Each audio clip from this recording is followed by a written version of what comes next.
ముందుగా ప్రధానోపాధ్యాయులు గారికి, నా తోటి ఉపాధ్యాయులకు, విద్యార్థిని విద్యార్థులకు గణతంత్ర దినోత్సవ శుభాకాంక్షలు.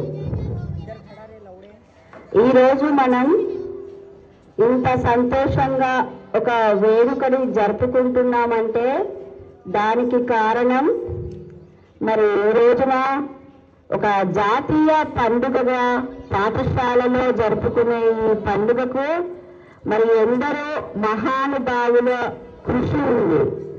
మనకు 1947 ఆగస్టు 15వ తేదీన స్వాతంత్రం అయితే వచ్చింది, కానీ మనకి రాజ్యాంగం అమలులోకి రాలేదు. అంటే మనం పూర్తిగా స్వేచ్ఛగా బ్రతకడానికి అవకాశం లేదు.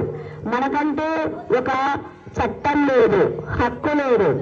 మరి దాన్ని మనకి డాక్టర్ బిఆర్ అంబేద్కర్ గారు మరి రూపొందించడం జరిగింది. మనకి 1950 జనవరి 26వ తారీఖున మనకి పూర్తిగా గణతంత్ర దినోత్సవం ఏర్పాటు చేయడం జరిగింది.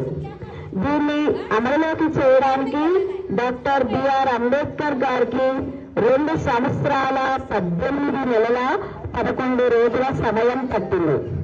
ఆయన పూర్తిగా రాజ్యాంగాన్ని, చట్టాన్ని అమలులోకి తీసుకొచ్చిన రోజు అన్నమాట.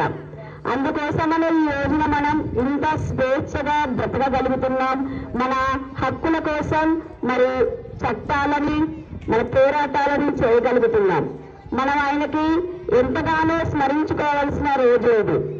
కాబట్టి మరి ఎందరో వీరుల త్యాగాల ఫలితంగా ఏర్పడిన స్వాతంత్రాన్ని, మరి రాజ్యాంగాన్ని డాక్టర్ బిఆర్ అంబేద్కర్ గారు రూపొందించడం జరిగింది.